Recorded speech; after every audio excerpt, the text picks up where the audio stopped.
De la part de la Confédération panaméricaine du badminton, un plus cordial bienvenue à votre programme Coach Corner. Mon nom est Richard Wong et c'est un plaisir d'être le modérateur aujourd'hui.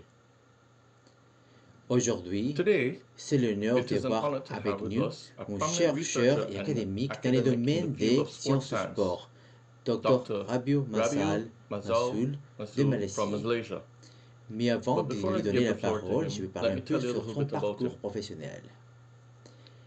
Il est une senior à l'Université de Malaisie, Terengganu, avec beaucoup d'expérience en les sciences du sport, promotion de santé et l'analytique du sport. Il est l'auteur de 262 publications dans l'académie et bien connu dans l'académie scientifique et académique, avec beaucoup de contributions à ce domaine.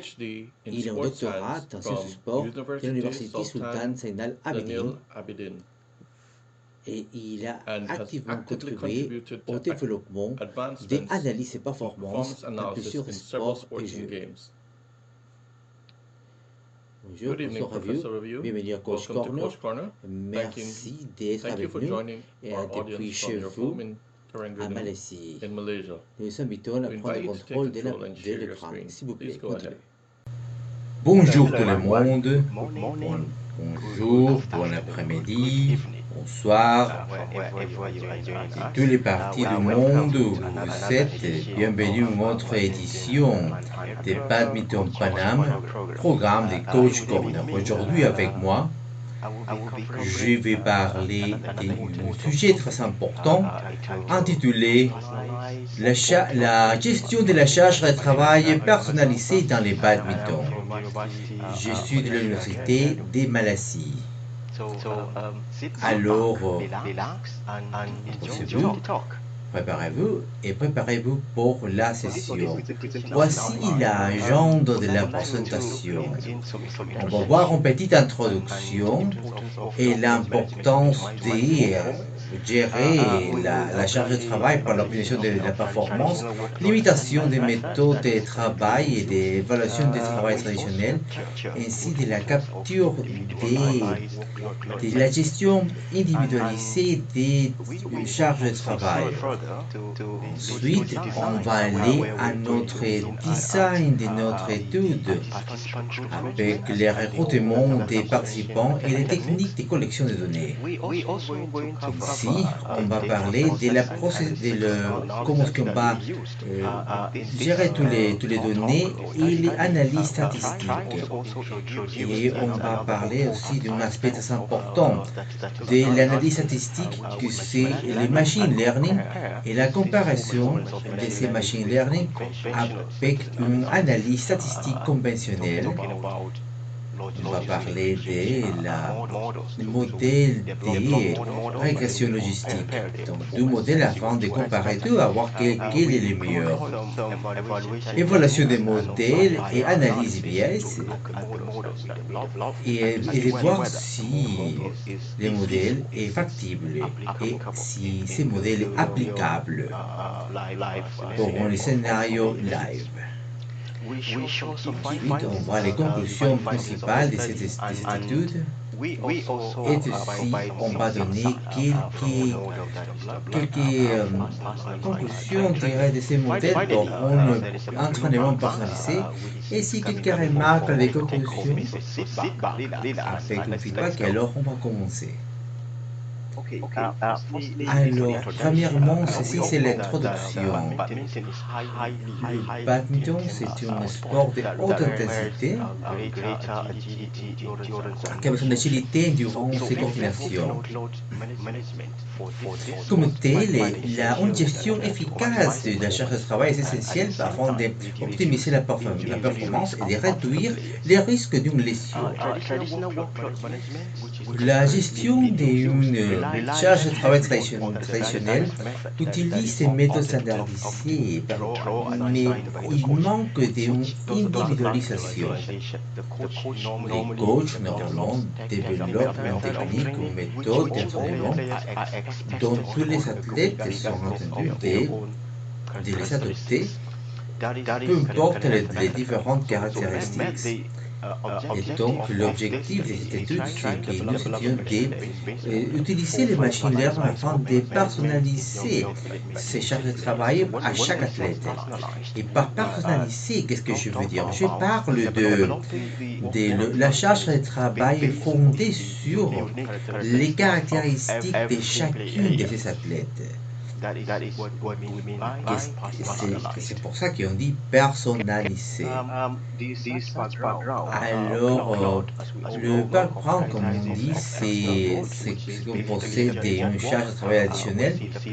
On voit tous les athlètes sur le terrain de jeu qui sautent, qui touchent le volant, qui vont vers l'arrière, vers le front. C'est toutes ces charges de travail. Et les charges de travail internes comparent les réponses physiologiques et psychologiques à cette activité qu'on est en train de faire. C'est-à-dire qu'est-ce qu'ils sont psychologiquement, physiologiquement. Voilà la charge interne. Et par exemple, c'est différent qu'en foot, au basket, au cricket, qui a une gestion individualisée des charges de travail spécifiques à chaque athlète. Et donc, voici, ça montre les conclusions que les coachs de certains athlètes de ces sports ont trouvé que ce n'est pas idéal que chaque athlète soit traité de la même façon. C'est-à-dire, chaque athlète a des besoins différentes. Peut-être qu'un athlète aura une meilleure endurance, résistance cardiovasculaire, mais il a moins d'agilité. Et donc, quand vous voyez cet athlète, il faut le comparer à les autres athlètes. Un athlète qui a une bonne agilité, mais qui n'a pas une meilleure endurance cardiovasculaire, on ne peut pas les traiter les mêmes parce que ça nous mènera vers des problèmes. Et c'est pour ça que c'est important d'avoir cette étude personnalisée des performances. Fondée sur cette étude, nous sommes à regarder l'étude, que c'est un sport très intense. Et nous avons dit pourquoi ne pas commencer à regarder, avoir une charge de travail personnalisée qui s'est personnalisée à toutes les caractéristiques uniques à chaque athlète. Et donc, nous avons les machine learning, nous appliquons ces machine learning parce qu'il a un avantage sur les méthodes statistiques traditionnelles par la non-linéarité de ces données.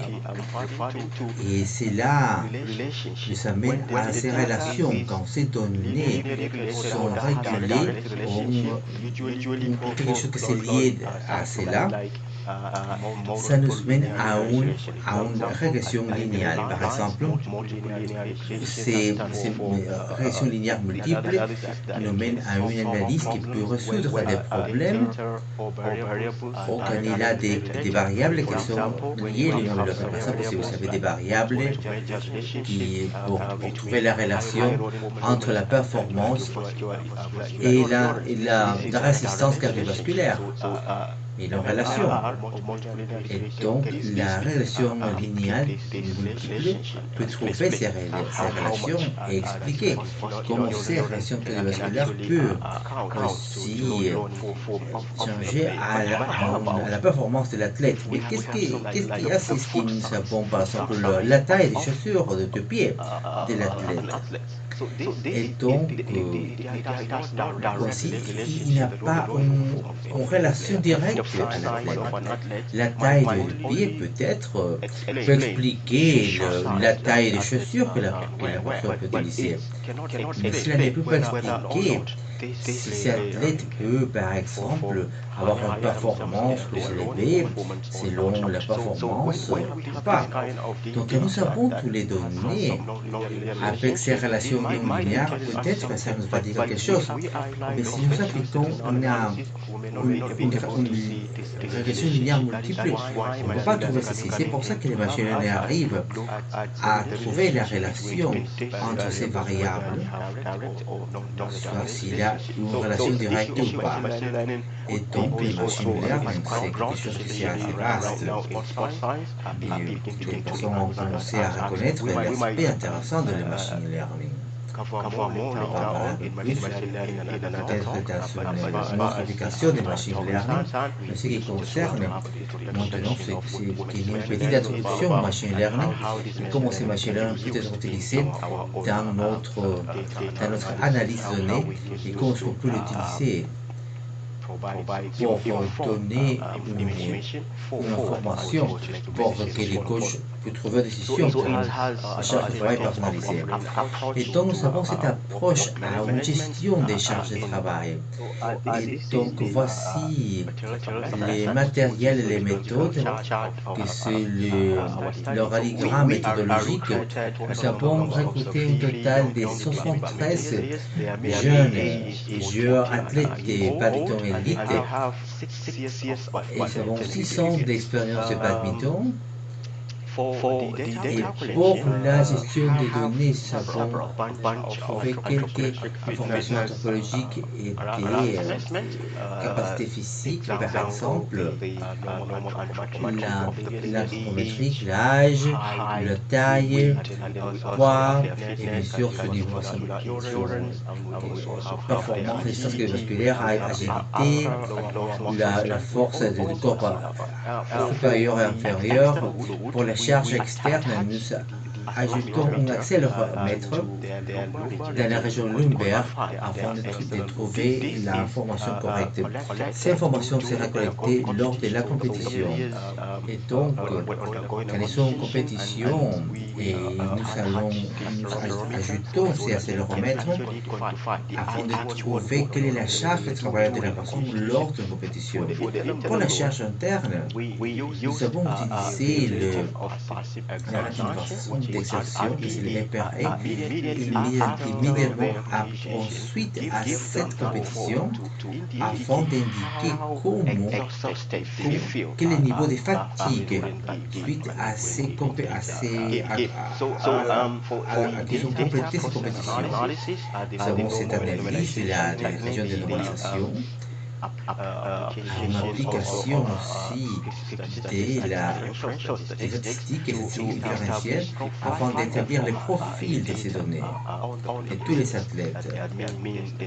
La déviation standard fondée sur chaque paramètre. Et nous avons introduit aussi l'analyse des clusters, aussi fondée sur les capacités.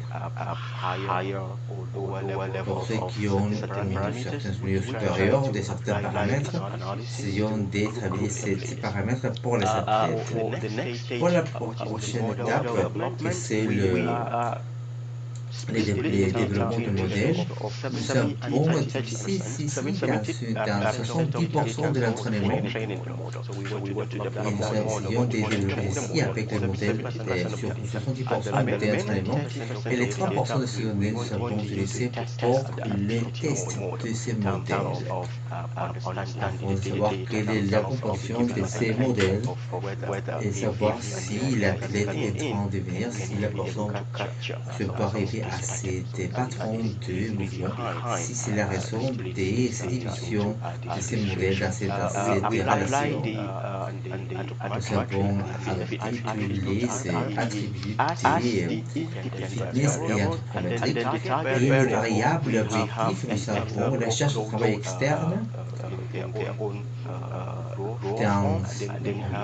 nous sommes fondés sur l'analyse des clusters, c'est la catégorie de ces athlètes que nous avons obtenus, et c'est la charge externe.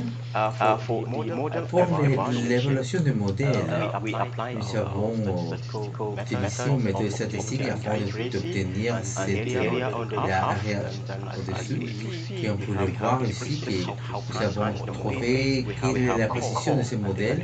C'est notre cas, ici que c'est les coefficients mathématiques. Nous avons utilisé l'analyse Bland-Altman.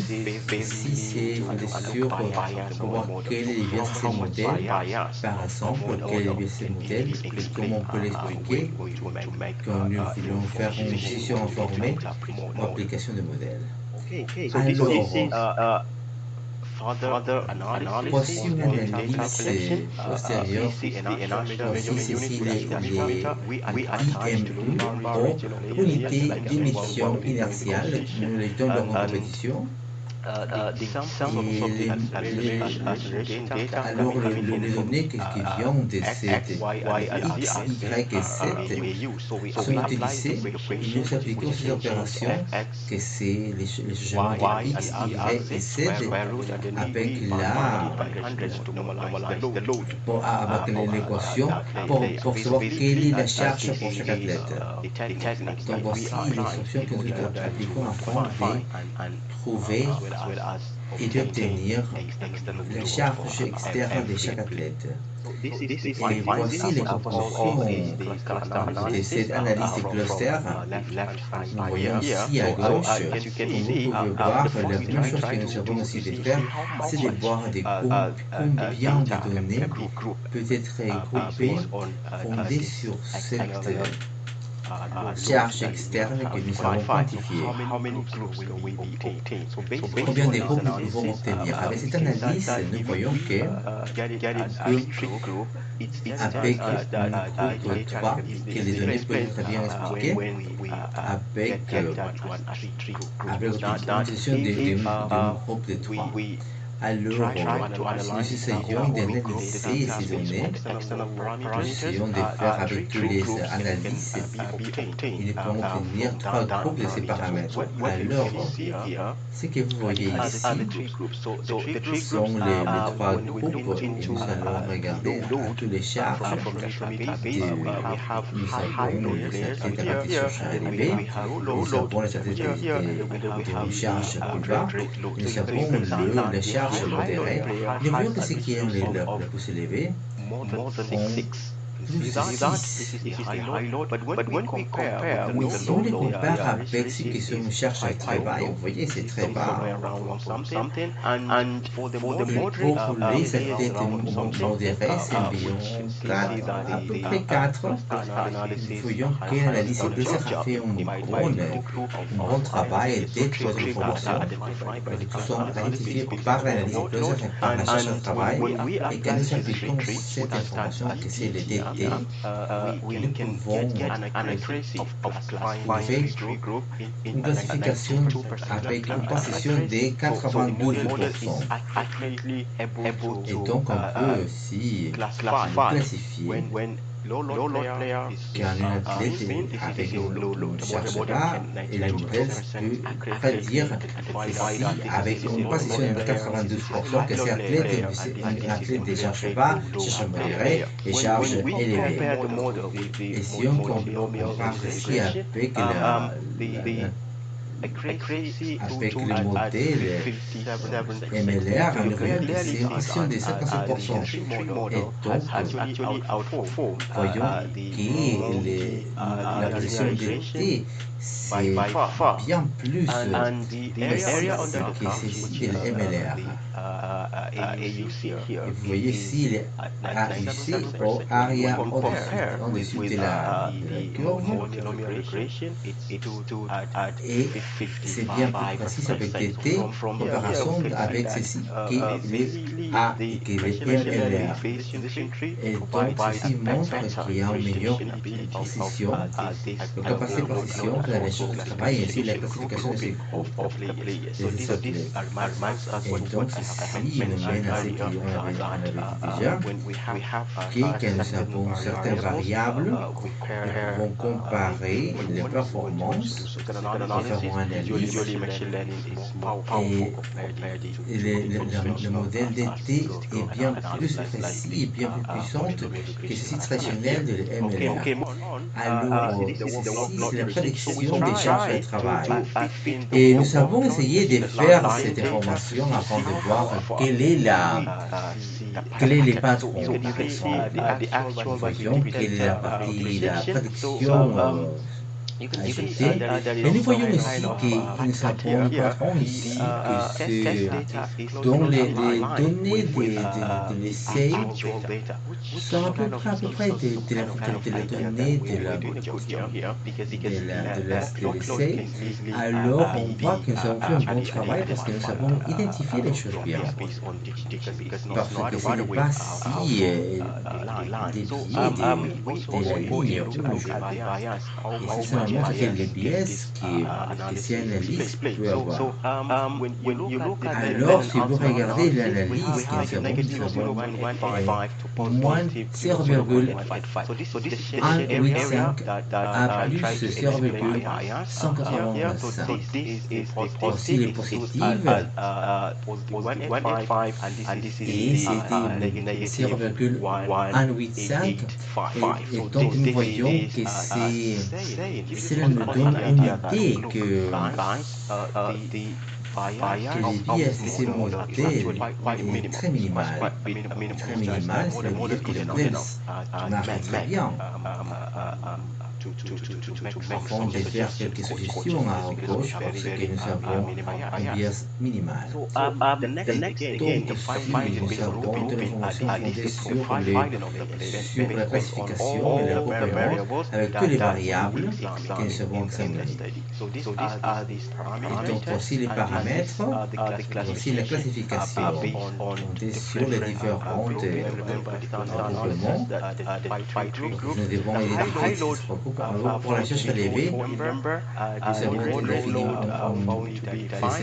4, cherche modérée 35 et la cherche plus bas 14. Pour le reste, pour sommaire de tout ça, nous voyons que les athlètes avec une charge plus élevée ont plus grande masse musculaire, flexibilité, et force d'athlétisme et aussi capacité de sauter plus élevée. C'est qu'une charge modérée a un meilleur équilibre et une résistance des jambes. Ceux qui sont en charge plus bas ont une force dans la partie supérieure du corps, des temps de réaction plus élevés et une perception d'exertion plus élevée. Donc on va appliquer les forces musculaires et on va voir avec la persistance. Pour la moyenne, c'était à 35. Pour modéré, c'était environ à 33.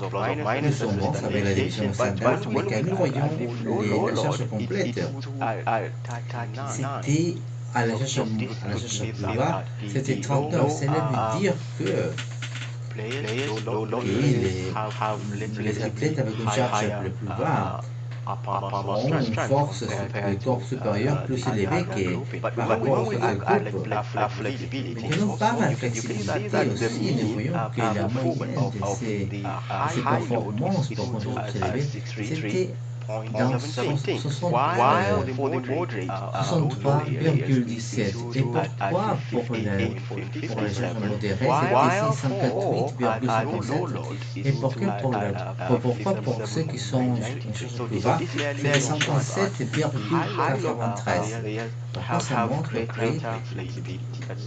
y a une plus grande flexibilité. D'accord. Alors, voici la construction des modèles de ces données. C'est surtout pour la proportion des charges externes avec les modèles de décision prise, voire pour les décisions. Par exemple, la première instance, on peut identifier quelle est la charge et ces charges peuvent être identifiées fondées sur les différents groupes. Élevé, bas, modéré. Alors, on va voir la fonction pour côté gauche, ils sont reconnus par leur résistance cardiovasculaire. Et donc la meilleure façon d'identifier, c'est ceux qui ont une charge plus élevée, c'est fondé sur la résistance cardiovasculaire. Et si nous faisons une comparaison avec la charge bas, nous pouvons les identifier avec la différence entre ces anges qui sont circonférence plus élevée, mais c'est plus facile de reconnaître. Mais si on voit une information,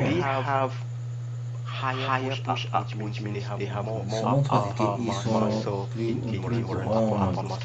grande force musculaire. Alors, si nous voulons donner quelque chose, un autre exemple, si nous souhaitons faire,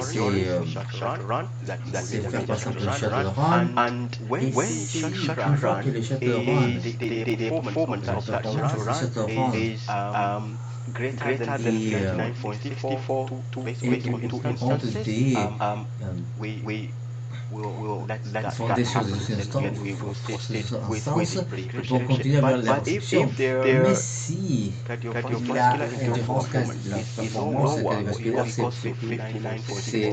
montre que 59,64, nous devons considérer des autres variables.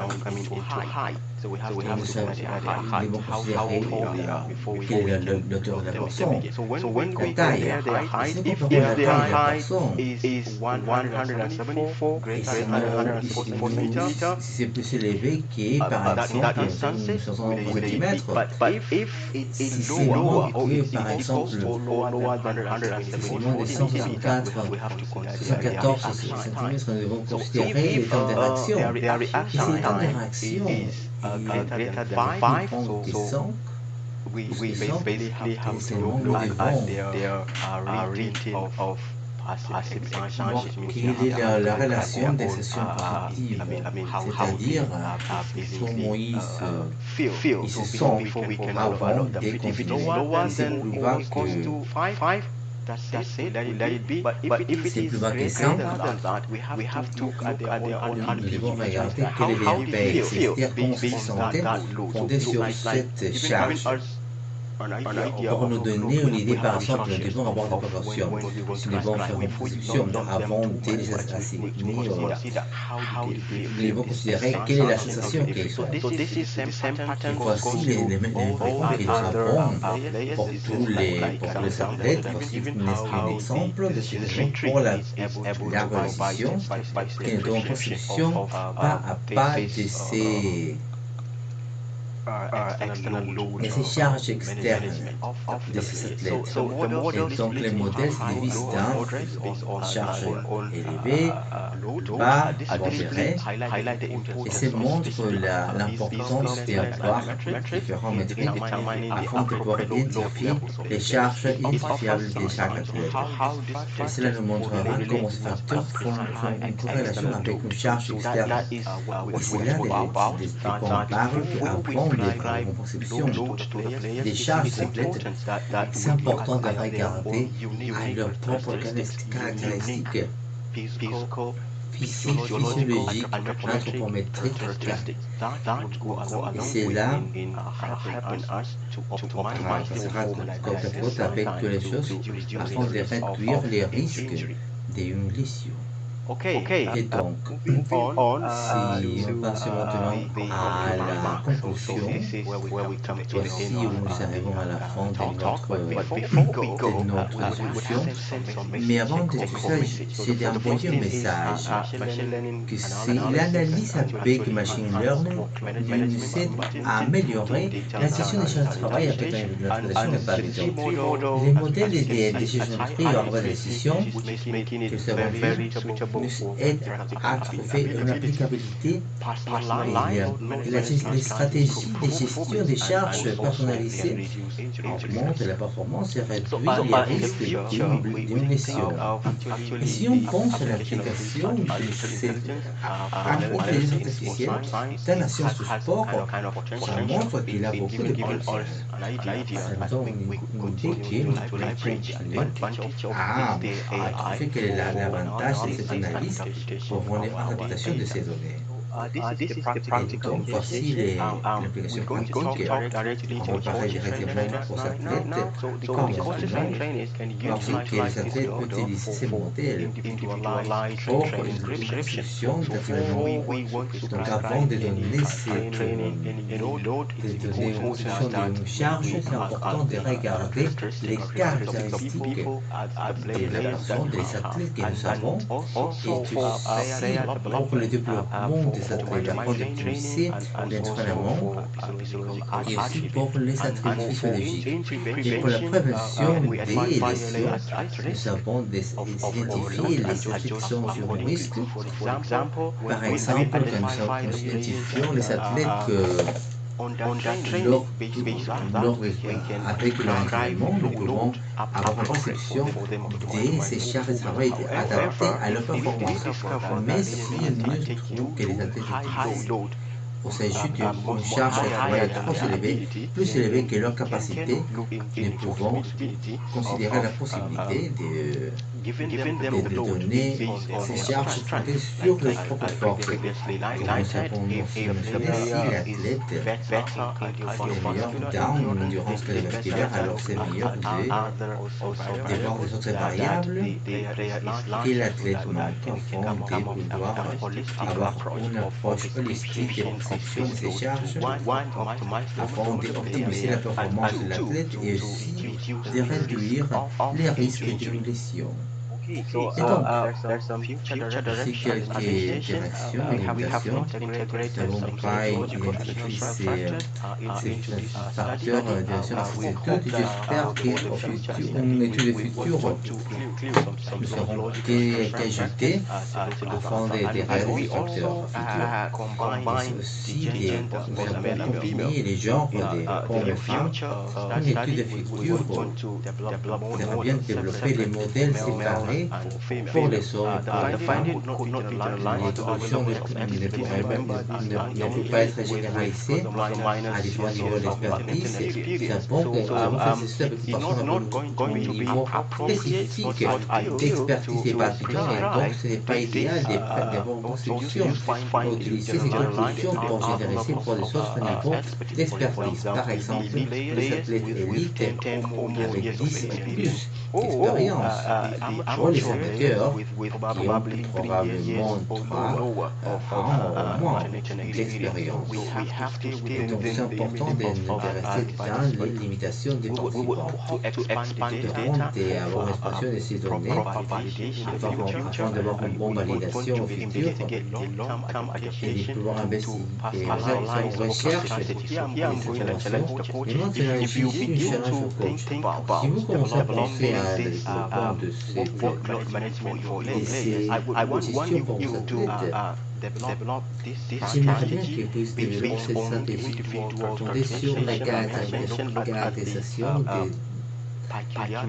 particularités de vos athlètes, c'est que l'athlète a besoin et des variations de ces charges selon les besoins réels de vos athlètes, et pour ceci, l'application à long terme et fait une observation.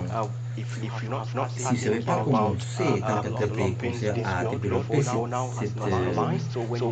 travail personnalisé, je vous dirais de commencer à penser à cette et regarder à vos athlètes pour les charges. Faites une implémentation de ces tests et regardez à leur force et aussi à leur faiblesse. Et faites une vérification pour chaque athlète, essayez de regarder comment la performance s'y adapte dans cette charge à long terme que vous avez. C'est une challenge pour vous et j'aimerais bien écouter de vous. Et donc, je vais vous donner mon email et mon adresse de contact. Et après ça, j'aimerais bien écouter de vous et qu'est-ce que vous pensez s'il a d'autres tests et j'aimerais bien faire. j'ai rajouté des photographes, alors due to the time constraint, je dois arrêter ici parce que nous avons une limitation de temps. Vous pouvez regarder à ces informations qu'on a récemment publiées avec la résistance et qu'on n'a pas expliqué en grand détail. Et j'aimerais bien finalement et remercier à la Fédération de badminton pour leur participation économique et financière et aussi de donner le remerciement à la Confédération des Panaméricains pour organiser ces discussions et merci de m'avoir donné l'opportunité de parler avec vous aujourd'hui. Et finalement, écrivez vos questions, vos commentaires, et tous seront bienvenus. Et bon, j'ai quelques questions intéressantes qui ont des questions me disent quelles sont les limitations principales des méthodes traditionnelles afin de faire en relation de les charges de travail dans les badminton. Et alors, merci beaucoup, professeur Rabiu. Et maintenant, c'est le moment de la trivia. Nous avons quelques questions que le professeur Rabiu. If you have any questions or comments you'd like to share, please write them in the chat box. Answers will be sent to you by email. On va répondre via un courriel. So the first question Alors, we la asked première question, Professor Rabiu was, what are the main limitations to traditional methods of assessing workload in badminton, and how can machine learning techniques overcome them? Peut survenir à ce type de challenge.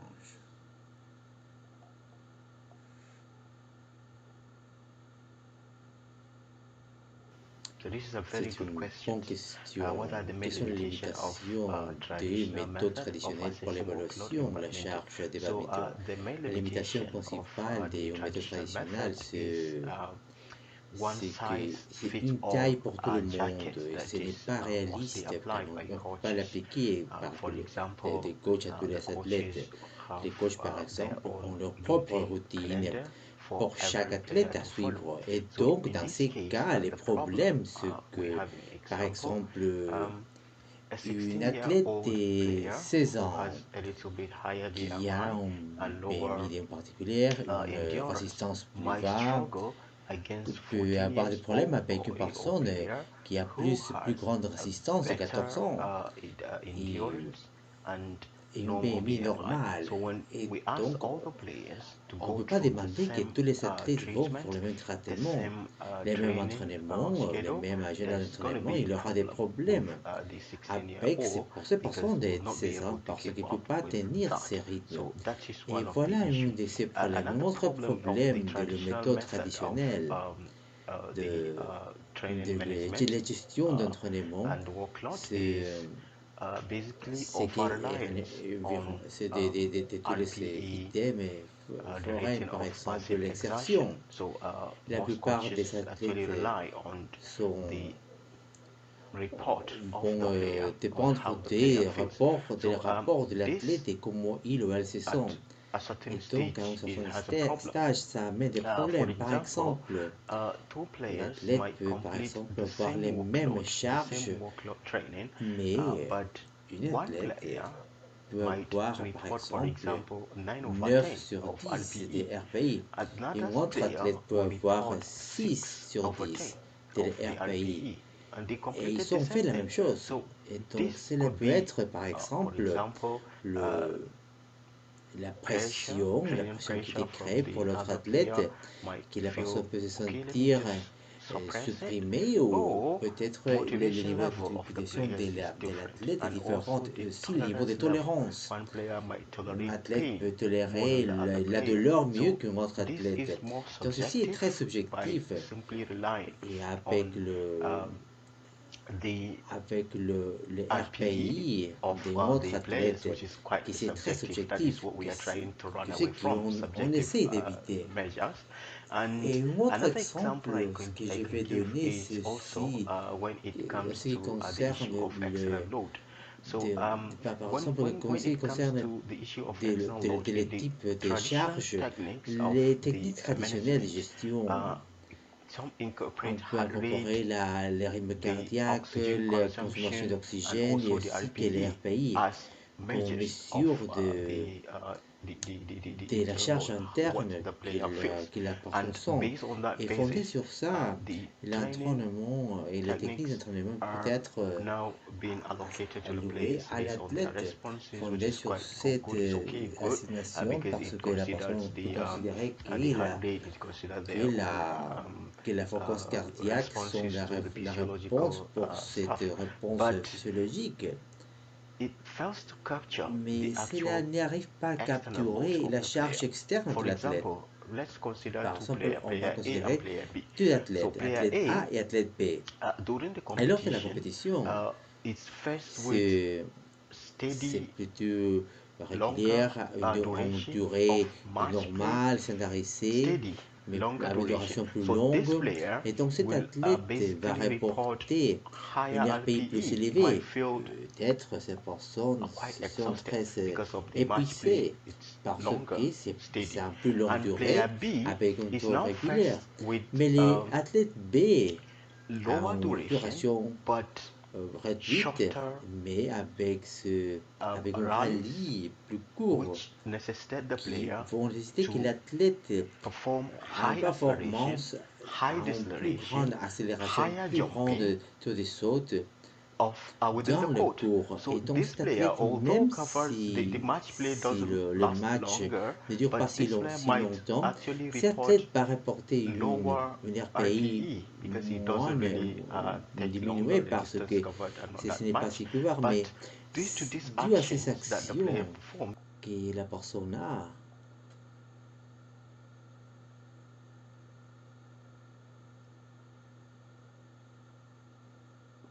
Bon. Okay. The next question we asked is, the developed model uses artificial intelligence to predict the optimal training load. How can coaches integrate these findings into their daily planning?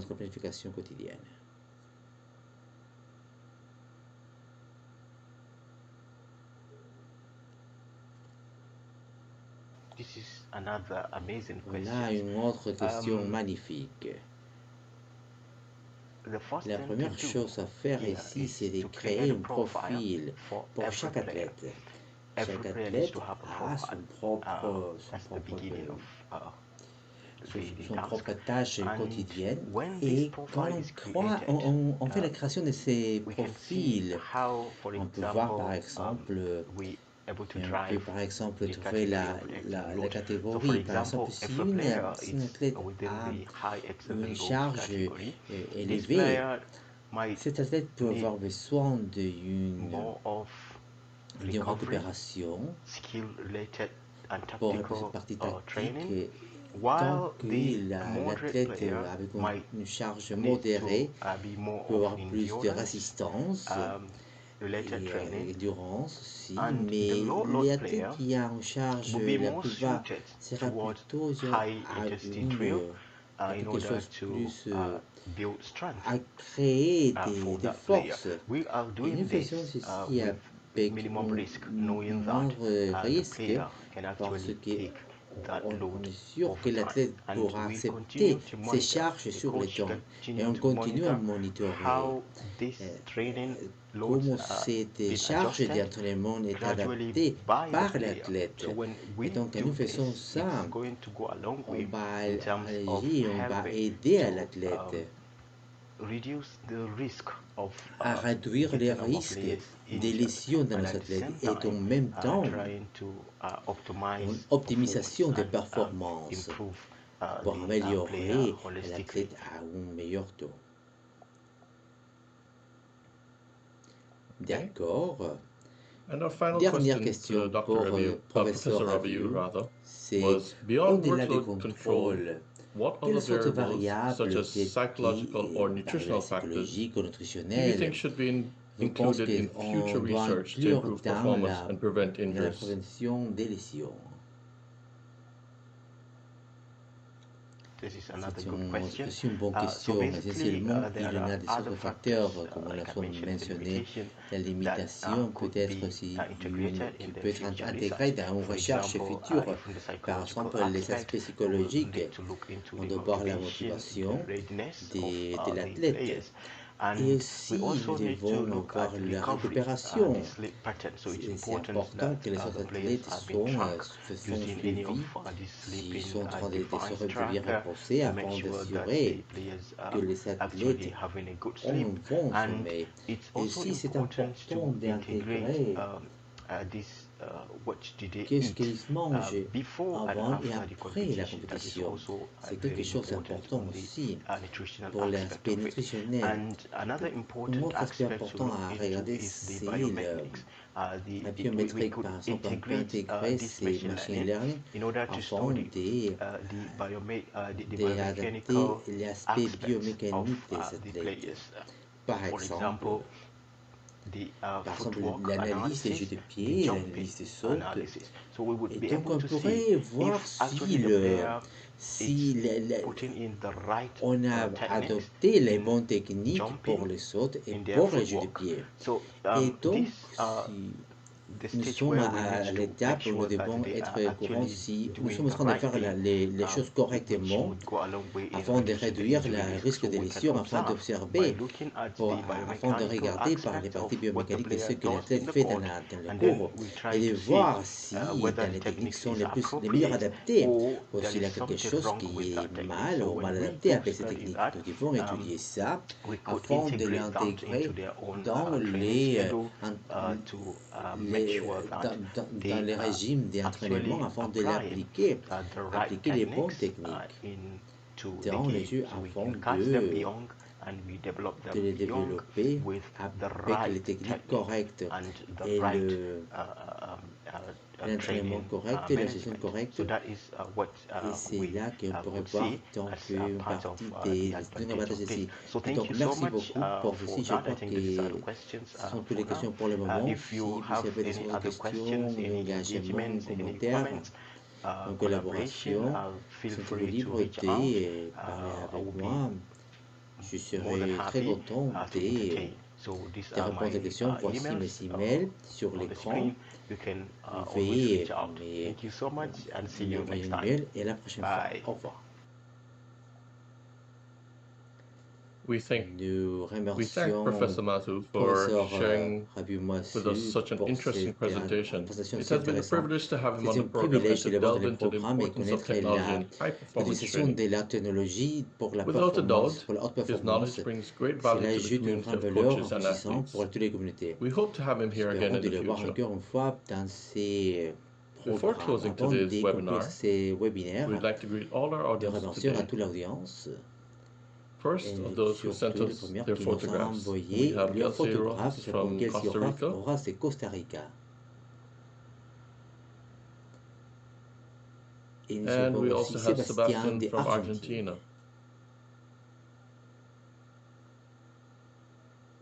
I see that when one asked us to resend the link, unfortunately we're not able to do so, so hopefully you'll send your photograph next week. Thank you very much for watching, especially the following persons: Sebastian and Fabian from Argentina, Gabriel and Eduardo from Brazil, Raul and Andreas from Colombia, Paula and Kelsey from Costa Rica, Andreas from El Salvador, Juan from Honduras, Jorge, Jose, and Losa from Mexico, Araceli and Guillermo from Peru, Alistair and Mikhail from Trinidad and Tobago, and Antoine from Senegal. De la part des Badminton Paname, nous vous remercions de votre participation. And hope you enjoyed today's session. C'était de votre plaisir et de votre santé. Et à bientôt.